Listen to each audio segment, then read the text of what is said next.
یہ مقالہ آپ کا لے لیتا ہوں میں انشاءاللہ اس کو. اچھا ٹھیک ہوگا. Thank you sir. میں جناب مشکور ہوں ڈاکٹر شفیق علی خان صاحب کا کہ انہوں نے کافی ریسرچ کیا ہے اور خاصی تحقیق کی اس معاملے میں. میں اب جناب عبدالعزیز عرفی صاحب دامت برکاتہ مالیہ سے عرض کروں گا کہ چونکہ وقت کافی ہو چکا ہے تو آپ مختصراً اپنے خیالات کا اظہار فرمائیں. جناب عبدالعزیز عرفی صاحب.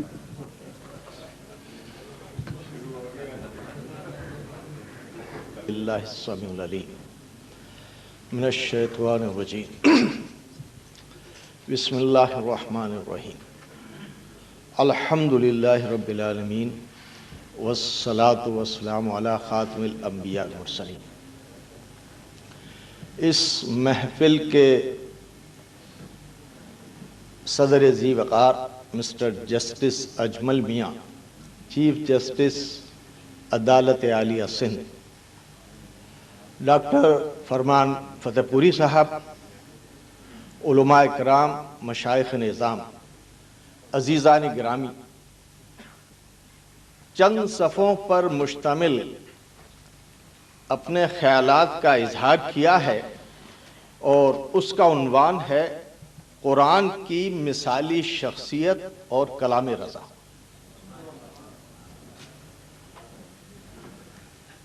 وقت کی تنگ دامنی بھی پیش نظر ہے اور وجاہت رسول صاحب کا حکم بھی، لیکن جس شخصیت کے لیے یہ گوہر جمع کیے گئے ہیں اور جس کی محفل کے لیے یہ اہتمام ہوا ہے، باہر کیف ان کو اختصار کے ساتھ یہاں پیش کرنے کی جرات کر رہا ہوں.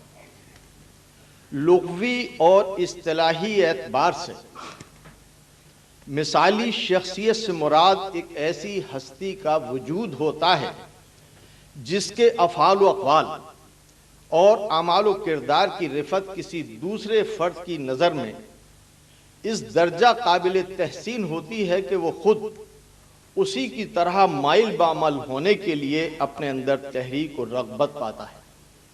ایسی ہستی کا وجود بنفس نفیس نظروں کے سامنے ہونا ضروری نہیں ہوتا، چونکہ افعال و اقوال اور اعمال و کردار جو شخصیت کی تشکیل کرتے ہیں وہ بصورت تذکرہ بھی تحریر و تقریر کے ذریعے قرطاس ذہن پر اس مثالی شخصیت کو منعکس کر دیتے ہیں. اس طرح مثالی شخصیت زمان و مکان کی قیود سے بھی مبرہ ہو جاتی ہے. اسی لیے مثالی شخصیتوں کا عکس تاریخ کے قدیم آئینوں میں بھی محفوظ رہے. مثالی شخصیت کا تصور ہماگیر اور آفاقی ہے. ہر ملک، قوم اور معاشرے میں اس کا چرچا رہا ہے. یہ تصور انفرادی بھی ہوتا ہے اور اجتماعی بھی. اسی لیے مثالی شخصیت کے معیار اور اس کے تعین کے لیے اصول و ضوابط میں یکسانیت مفقود رہی ہے. اسلام میں بھی مثالی شخصیت کا اپنا تصور ہے جو دنیا کے دیگر نظام ہائے حیات اور مذاہب سے قطعی جداگانہ حیثیت کا حامل ہے، چونکہ جو ربط، مرکزیت، معنویت اور مقصدیت یہاں نظر آتی ہے وہ کہیں اور نہیں ملتی. قرآن حکیم فرقان مجید میں متعدد شخصیات کا تذکرہ ہوا ہے. ان میں انبیاء بھی ہیں، سلاطین بھی، اہل دانش اور صاحبان علم بھی.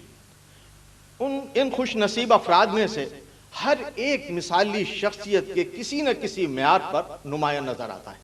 یہ قرآن معظم کا اعجاز ہے کہ جن بندگان الہی کا خفیف ذکر بھی ہوا ہے تو وہ ان کی مثالی شخصیت ہونے کے پہلو کو ہی نمایاں کرتا نظر آتا ہے.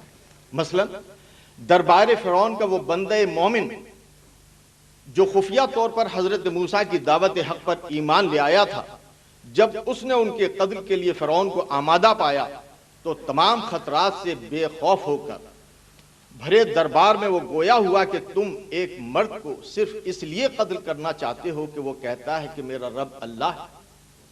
مرد مومن کا یہ مختصر سا واقعہ اس کی صفت حق شناسی و حق گوئی کا مظہر اور اس کی مثالی شخصیت کی شناخت بن گیا. لقمان بھی انبیاء میں سے نہ تھے، لیکن آیات قرآنی میں ان کی علمیت و حکمت کے تذکرے نے انہیں بھی ایک مثالی شخصیت کا مقام عطا فرمایا ہے۔ حق سبحانہ وتعالیٰ نے مختلف زمانوں میں اور مختلف مقامات پر انبیاء مبعوث فرمائے جن کی بعثت کا مقصد بندگان الہی کو پیغام حق پہنچانا اور ان کی اصلاح تھا۔ وہ خود بندگان الہی میں سے تھے، لیکن اللہ عز و جل کے چنیدہ تھے۔ انہیں ایسی صفات جلیلہ اور اقدار جمیلہ سے نوازا گیا تھا کہ ان میں ہر ایک مثالی شخصیت کا حامل تھا۔ قرآن مجید فرقان حمید میں ان کی صفات کا ذکر بھی ہے۔ یہ حصہ مختلف انبیاء سے متعلق ہے۔ وقت کے اختصار کے پیش نظر میں اس کو چھوڑ رہا ہوں، چونکہ میرے لیے حکم یہ ہے جس میں نے چند انبیاء کے متعلق عرض کیا تھا۔ ختمی مرتبت علیہ الصلوۃ والتسلیم کی مثالی شخصیت کا تذکرہ بھی قرآن حکیم فرقان مجید میں ہوا ہے۔ متعدد آیات آپ کی صفات حمیدہ کی مظہر ہیں، بلکہ جب ہم آپ کی سیرت مطہرہ کا آیات قرآنی کی روشنی میں مطالعہ کرتے ہیں تو یہ حقیقت منکشف ہوتی چلی جاتی ہے کہ وہ جملہ خوبیاں اور صفات معجز نما جو قرآن معظم کی دیگر شخصیتوں کے ضمن میں مذکور ہوئی ہیں، وہ اشرف الانبیاء خیر الورا صلی اللہ علیہ وسلم کی ذات والا صفات میں مرکوز کر دی گئی ہیں۔ اسی لیے تو فرمان باری تعالیٰ ہوا قُلْ إِن كُنتُمْ تُحِبُّونَ اللَّهَ فَاتَّبِعُونِي يُحْبِبْكُمُ اللَّهُ وَيَغْفِرْ لَكُمْ ذُنُوبَكُمْ وَاللَّهُ غَفُورٌ رَحِيمٌ۔ اس آیے مبارکہ میں صاحبان عقل و فہم اور اہل علم و دانش کے لیے دو باتیں دعوت فکر۔ اولاً یہ کہ یہ حکم عام ہے، خطاب جمیع انسانوں سے ہو رہا ہے، یہاں مسلم و مومن کی تخصیص نہیں۔ بالفاظ دیگر اس حکم باری تعالیٰ میں آفاقیت۔ دویم یہ بات قابل غور ہے کہ اللہ جل شانہ نے قرآن حکیم میں مذکور جملہ انبیاء کی شخصیات میں سے بنائے تخلیق کائنات علیہ الصلوۃ والتسلیم کی شخصیت کو مثالی قرار دیتے ہوئے اتباع یعنی پیروی کرنے کا حکم عام کیا، اور ساتھ ہی اس انعام و اکرام کا اظہار بھی فرما دیا کہ اگر تم اللہ کے رسول محمد ابن عبداللہ کی پیروی کو اپنی زندگی کا شعار بنا لو گے تو تم اللہ کے حضور مقام محبوبیت سے نوازے جاؤ گے، اور وہ غفور الرحیم تمہارے گناہوں کو بھی معاف کر دے گا۔ امام احمد رضا خان کی فکر و دانش نے اسی حقیقت کبریٰ کو پہچانا اور اپنایا۔ جب ہم ان کی سوانح حیات، ان کی تصنیفات اور ان کے کلام کا مطالعہ کرتے ہیں تو ان کا قلب حب مصطفیٰ سے معمور اور ان کا قلم عظمت مصطفیٰ کا ترجمان نظر آتا ہے۔ وہ حب مصطفیٰ کو ایمان کامل کی اساس قرار دیتے ہوئے رکن تراز ہیں۔ محمد رسول اللہ صلی اللہ علیہ وآلہ وسلم کی ہر بات میں، محمد رسول اللہ صلی اللہ علیہ وسلم کو ہر بات میں سچا جاننا، حضور کی حقانیت کو صدق دل سے ماننا ایمان۔ جو اس کا مقر ہے اسے مسلمان جانیں گے، جبکہ اس کے کسی قول یا فعل یا حال میں اللہ رسول کا انکار یا تکذیب یا توہین نہ پائی جائے، اور جس کے دل میں اللہ رسول جل وعلا صلی اللہ علیہ وسلم کا علاقہ تمام علاقوں پر غالب ہو، اللہ اور رسول کے محبوبوں سے محبت رکھے اگرچہ اپنے دشمن ہوں، اور اللہ اور رسول کے مخالف بدگوؤں سے عداوت رکھے اگرچہ اپنے جگر کے ٹکڑے ہوں۔ جو کچھ دے اللہ کے لیے دے، جو کچھ روکے اللہ کے لیے روکے، اس کا ایمان کامل ہے۔ امام رضا کی اس تحریر کے ایک ایک لفظ پر غور کیجیے۔ ہر بات قرآن و حدیث کی مظہر اور حب مصطفیٰ سے معمول، یہی عقل و فکر اور قلب و بصیرت کا توازن ان کے کلام میں نظر آتا ہے۔ کلام کیا ہے؟ اظہار حق اور مدحت مصطفیٰ۔ اس کی وضاحت کرتے ہوئے وہ خود ہی کہتے ہیں، ہوں اپنے کلام سے نہایت محسوس، بے جا سے ہے المنت للہ محفوظ۔ قرآن سے میں نے نعت گوئی سیکھی، یعنی رہے آداب شریعت ملحوظ۔ سرور کائنات صلی اللہ علیہ وسلم کی صفت عظیمہ کا ذکر کرتے ہوئے حق سبحانہ وتعالیٰ نے سورہ القلم میں ارشاد فرمایا ہے، وَإِنَّكَ لَعَلَىٰ خُلُقٍ عَظِيمٍ، اور بے شک تمہاری خوبو بڑی شان کی ہے۔ اسی وصف مصطفیٰ کی کیفیت سے مخمور ہو کر امام رضا کہتے ہیں، تیرے خلق کو حق نے عظیم کہا، تیرے خلق کو حق نے جمیل کیا، کوئی تجھ سا ہوا ہے نہ ہوگا شاہ تیرے خالق حسن ادا کی قسم۔ سن 2 ہجری میں حق و باطل کے درمیان پہلا معرکہ میدان بدر میں ہوا۔ مسلمانوں کی تعداد قلیل، کل 313 جن میں نابالغ بھی تھے اور ضعیف العمر بھی۔ ان کے مقابل منکرین کی کثیر تعداد، ہر طرح کے سامان حرب سے مسلح۔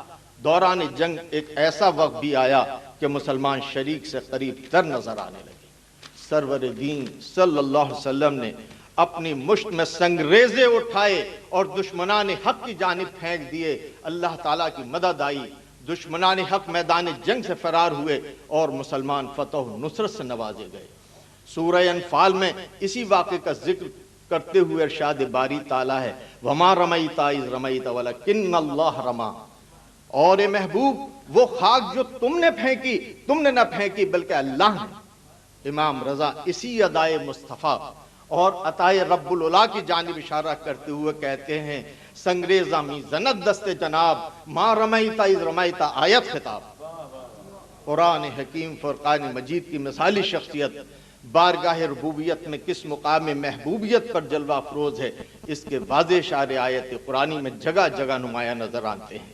کہیں والشمس والضحاہا کہہ کر آپ کے چہرے نورفشاں کی طرف توجہ مقصود ہے، اور کہیں لا اقسم بہذا البلد فرما کر شہر حبیب کی اہمیت کا اظہار ہو رہا ہے۔ امام احمد رضا قرآن کی ان رانائیوں کی ترجمانی کرتے ہوئے کہتے ہیں وہ خدا نے ہے تجھ کو مرتبہ دیا، نہ کسی کو ملے نہ کسی کو ملا، کہ کلام مجید نے کھائی شاہ تیرے شہر و کلام و بقا کی قسم۔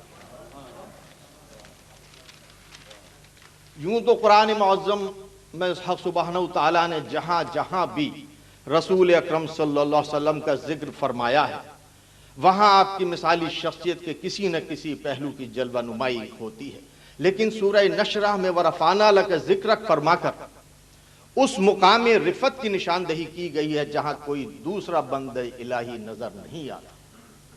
حدیث مبارکہ میں اس آیت قرآنی سے متعلق بیان ہوا ہے کہ جب اس کا نزول ہوا تو حادی برحق صلی اللہ علیہ وسلم کے دریافت کرنے پر حضرت جبرائیل نے کہا اللہ تعالیٰ فرماتا ہے کہ آپ کے ذکر کی بلندی یہ ہے کہ جب میرا ذکر کیا جائے تو میرے ساتھ آپ کا بھی ذکر کیا جائے۔ اس آیت مبارکہ کی تفسیر کرتے ہوئے مولانا عبد الماجد دریابادی لکھتے ہیں چنانچہ کلمہ شہادت میں، اذان میں، اقامت میں، تشہد میں خالق کے نام کے ساتھ ساتھ اگر مخلوق میں سے کسی کا نام آتا ہے تو وہ آپ صلی اللہ علیہ وسلم ہی کا ہے۔ ایسی رفت آپ ہی کے لیے ہے، کوئی اس میں آپ کا شریک نہیں۔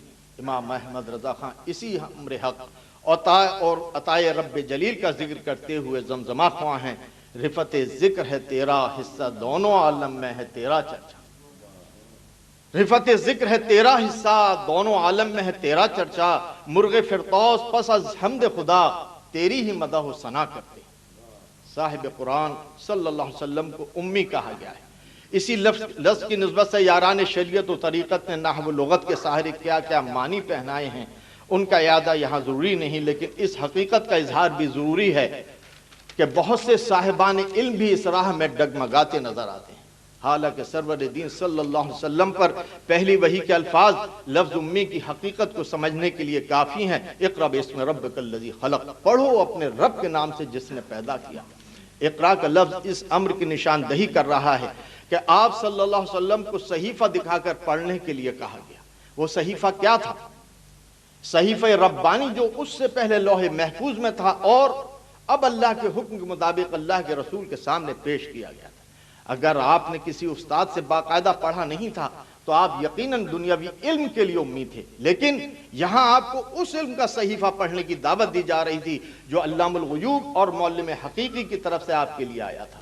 اسی سر الہی اور رمز قرآن کو منکشف کرتے ہوئے امام رضا نے کہا ایسا امی کس لیے منت کش استاد ہو، ایسا امی کس لیے منت کش استاد ہو، کیا کفایت اس کو اقرا ربک الاکرم نہیں؟ لیکن یہ عرفان حق انہی کو عطا ہوتا ہے جن کے قلوب قرآن اور صاحب قرآن علیہ السلام کی محبت سے معمور ہوتے ہیں، وہی آداب الہی کے شناسہ ہوتے ہیں، وہی روح قرآن کو پاتے ہیں اور انہی پر مقام حبیب کی رانائیاں منکشف ہوتی چلی جاتی ہیں۔ امام احمد رضا خان کا کلام انہی حقائق قرآنی کا ترجمان ہے۔ وہ منشاء الہی کے شناور، روح قرآنی کے شناسہ اور مضامین قرآن کے دانا نظر آتے ہیں۔ ان کا کلام شہادت دے رہا ہے کہ انہوں نے قرآنی شخصیات پر بھی غور و فکر کیا اور پھر بے ساختہ پکار اٹھے، وہ قاری پاک مریم و نفت فی کا دم ہے عجب نشان اعظم مگر آمنہ کا جایا، وہی سب سے افضل آیا۔ وآخر دعوانا الحمدللہ۔